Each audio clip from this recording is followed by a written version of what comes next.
এই শুভ, তুই আসতে না আসতে কই গেলি রে? কেন মা? এতদিন পরে আমি বাড়ি আসলাম, একটু বন্ধুদের সাথে একটু সময় দিই, তারপরে নয় আসি। এই শুভ, এই এতদিন পর বাড়ি আসছিস, বন্ধুদের সঙ্গে আগে সময় দিতে হবে, আমাকে সময় দিবি না? আমি তো তোর অপেক্ষায় আছি, তাড়াতাড়ি বাড়ি চলে আয়। আরে বাবা, একটু ওয়েট করো না। এতদিন পরে আসছে, ওরা আমারে ছাড়ছে না। এই তো চলে আসবে একটু পরে। কেন এত জরুরি কেন? কিছু বলবা তুমি, বলো। কিছু বলবো মানে? তুই জানিস না বাড়িতে কোনো ছেলে মানুষ নেই, তোর বাবা এদিকে বাড়িতে থাকে না, আবার তুই এতদিন পরে আসলি, তোর সঙ্গে দুইজন কথা বলবো। তারপরে তোকে তো আমি বলছিলাম ফোন করে আমাকে আজকে দিতে হবে, তুই আইসি একবার বন্ধুদের সাথে সময় দিতে লাগলে, ওদের সাথে আড্ডা না দিলে তার মন ভরে না। এই সময়টুকু তুই কালকে ওদের সাথে দিতে পারতি না?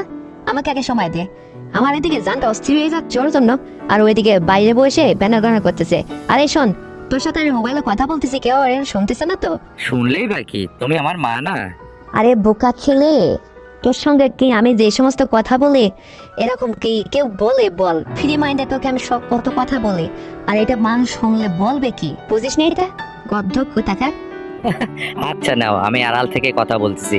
শোনো মা, ওই রিতা কোন রুমে শুইছে, রিতারে আলাদা শুইতে দিও, তোমার কাছে রাখো না। তুমি যেরকম শুরু করছো, আজকে তো আমারে ছাড়বাই না দেখছি। এই গত বেই, তোরে ছাড়বো মানে?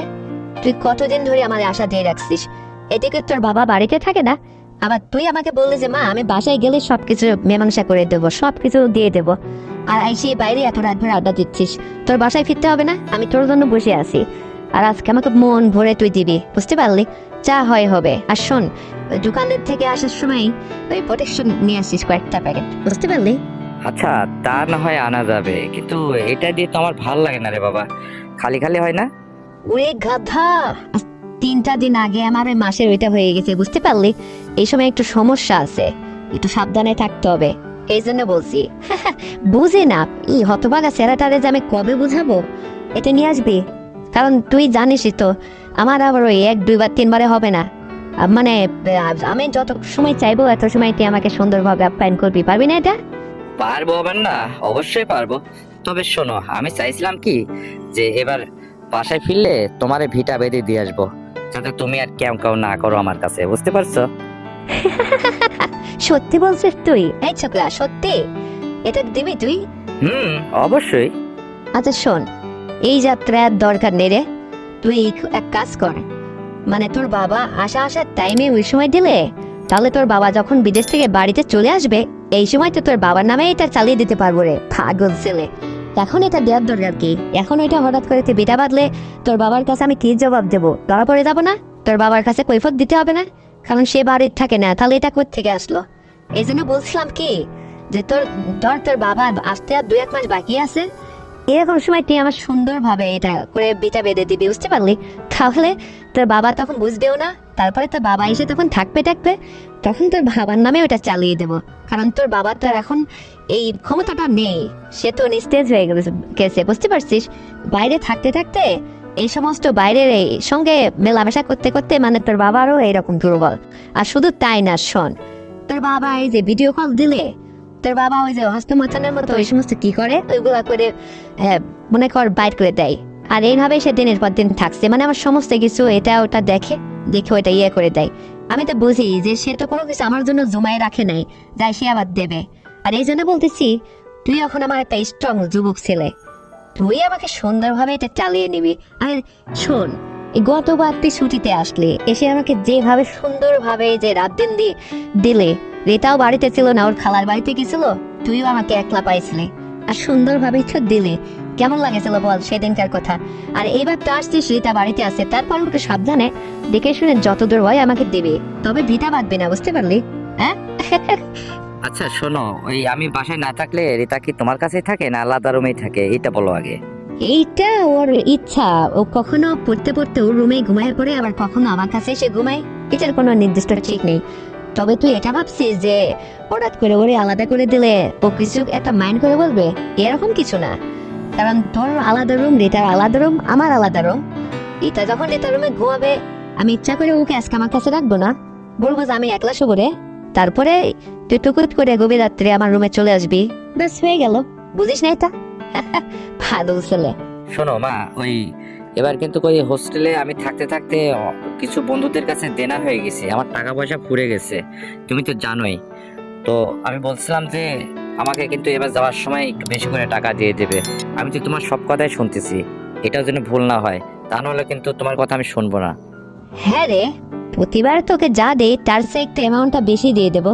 আমি তো বুঝতে পারি, কারণ তুই ভার্সিটিতে লেখাপড়া করিস, তোকে হলে থাকতে হয়, সেখানে একটা ব্যয়বহুল খরচ, বড়লোক ছেলেদের সাথে তাল মিলিয়ে চলতে হয়, এটা তো আমি বুঝি। আর শোন, এখন বড় হয়েছিস, আজকে তোর কাছ থেকে আমি যেটা চেয়ে নিচ্ছি, এটা তো তুই ইচ্ছা করলে ওখান থেকেই তোর কলেজ বান্ধবী, ভার্সিটি বান্ধবীদের সাথে এইগুলা করতে পারিস, এটা তো আমি জানি। তবে তোর তো এটার অভাব নেই আমি জানি, তবুও দেখ না, তোর অনাথ মা অনাথে আছে কিভাবে, আর এদিকে যে তুই একটু খেয়াল করছিস, এটাই তো তোর কাছে অনেক কিছু রে। আমি আসলে এটা অনেক বড় পাওয়া মনে করতেছি। তুই আমাকে যেসব যত সুন্দর করে আদর আপ্যায়ন করিস, যেভাবে এটা দিস না, অত বড় আমার পরানটা জুড়ায় দেয়, বুঝতে পারলি? কারণ নিচে পড়বে, দেখ তোর বাবা কখনোই আমাকে এইভাবে আদর আপ্যায়ন খুশি করতে পারেনি, কারণ তারটা তোর মতো না, বুঝতে পারলি? ছোট যাই হোক, তোরটাই আমি খুশি, তোর আচরণে আমি অনেক মুগ্ধ রে। আর শোন, তোকে এত করে বলি যে যখন তুই হলে থাকিস তখন মায়ের সঙ্গে ছেলেরা কথা বলে না, একটু ভিডিও কল টল দিয়ে কথা বলে না, একটু কথা বলে তুই তো তোর সবকিছু ঠান্ডা করতে পারিস বা আমাকে দেখতে পারিস। আমার মুখখানা তো দেখতে ইচ্ছে করে না?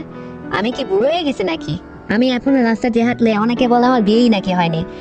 আরে যে সুন্দর রূপবতী সুন্দরী, নাদুর সুন্দর মোটা স্বাস্থ্য মাস্ট, কত সুন্দর মানুষ আমার দিকে তাকায় থাকে, আর তুই আমাদের চিনলি না, তোর পরাণই ভরে না।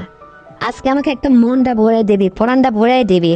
তুই আমাকে সুন্দরভাবে আসছিস, এত সুন্দর করে আদর আপ্যায়ন করবি, আমাকে একদম এতদিনের এই চাওয়া অপেক্ষা সবকিছু মেটায় দিবি, কিন্তু এটা আমি তোর কাছে চাইবো। সারাত হবে কিন্তু সকাল অব্দি, বুঝতে পারলি? এটা কখনই এটা বুঝবি না রে পাগল। আচ্ছা মা শোনো, রিতা না বুঝলো, রিতাও তো এখন বড় হয়ে গেছে। রিতার একটা বিয়ে শাদীর ব্যবস্থা করবা নাকি ও লেখাপড়াই করবে? ও তো বলছে যে আমাকে মাস্টার্স পাস কমপক্ষে করাতে হবে, তা না হলে আমি কোনোদিন বিয়েতে রাজি হব না। এখন কি আর করার, তুইও তো লেখাপড়া করছিস, ও তো দাবি করে বসে, পড়াশোনা করতে থাকুক, তারপরে দেখা যাবে। আচ্ছা ঠিক আছে, ও লেখাপড়া করতে থাকুক। আর শোনো, আব্বু বাসায় কবে আসবে কিছু বলছে তোমাদের? তোর বাবা তো বলছে এই বছর শেষে নাকি আসবে, মানে 26-এর আগে চলে আসবে। ও তাই নাকি? তো আমারে তো কখনো কিছু বলেই না, তোমাকে সব বলে, আমারে বলে যে আসার দেরি আছে। তো তাহলে তো সে খুব দ্রুতই চলে আসতেছে। তো তখন তুমি আসলে, বাবা আসলে কি করবে আমার সাথে? এভাবেই থাকবা? সুযোগ হবে আর তোমার? সুযোগ হবে না মানে? পাগল ছেলে, আরে তোর বাবা তো আসবে 3 মাসের ছুটিতে, 3 মাস থেকে আবার চলে যাবে। বুঝিস না, যারা বিদেশ করে তারা লাইফটা বিদেশেই কেটে যায়। আর এই জন্য বিদেশির বউরে অন্য একটা ব্যবস্থা ছাড়া তারা চলতে পারে না। এই দেখিস না, তোর বাবা নেই বিধায়, তোর মতো একটা ডাঙের ছেলে ছিল বিধায় আমি সুস্থ আছি, ভালো আছি, আমি ভালোভাবে চলতে পারতেছি, আমার মনের মধ্যে হাসি খুশি আছে। হ্যাঁ, তোর উপর ডিপেন্ড করে তো আমি এখন ভালো আছি রে। এই যে আজকের এই দিনটা কোথায় পেতাম বল? 1,00,000 টাকা দিলেও কি এই দিনটা পাওয়া যেত? অন্যের সাথে গেলে পারে নিজে মানে চুপ থাকতো বল? তুই ছেলে বলে ঘরের কথা ঘরেই থাকতেছে, বলিস না এটা? তোর বাবা ওই অতিরিক্ত 3 মাস থাকবে, তারপরে চলে যাবে, আর চলে যাওয়ার পরে তখন তো আবার যা তাই। আর তোরও লেখাপড়া শেষ হয়ে গেলে তখন তো তুই বাড়িতে চলে আসবি, তখন একটা চাকরি বাকরির সন্ধান করবি, বাড়িতে থাকবি, আমাকে সময় দিবি। হ্যাঁ, সুন্দরভাবে জীবনটা যাবে না? আইল ছেলে। আচ্ছা মা, গেটটা খোলা রাখো, আমি এখনই চলে আসতেছি। তো ফোনটা রাখতেছি, অনেক কথাই হয়েছে। আচ্ছা শোনা, চলে আয় তুই, আমি তোর অপেক্ষায় বসে আছি। রিতা এতক্ষণে ঘুমিয়ে গেছে, দেখিস না রাত 11টা পার হয়ে গেছে, তুই যে এখনো বাইরে আছিস, এই জন্য তোর সঙ্গে এতটা বগর বগর করতেছি। কারণ রিতা আসে তো আর তোর সঙ্গে এই সমস্ত আলাপ করতে পারতাম না, এই জন্য। তো ঠিক আছে, রাখতেছি, চলে আয়। আচ্ছা বাই। তো বন্ধুরা, আমার এই সংলাপটি তোমাদের কেমন লেগেছে? যদি ভালো লেগে থাকে তাহলে এক্ষুনি চ্যানেলটিকে সাবস্ক্রাইব করে দাও, ভিডিওতে একটা লাইক দাও, আর শেয়ার করে তোমার কাছের বন্ধু বান্ধবকে শোনার সুযোগ করে দাও। আর হ্যাঁ বন্ধুরা, আগামীকাল আরো সুন্দর গল্প নিয়ে আসছি, ততক্ষণে সবাই তোমরা নিজের যত্ন নেবে, এই প্রত্যাশায় আল্লাহ হাফেজ।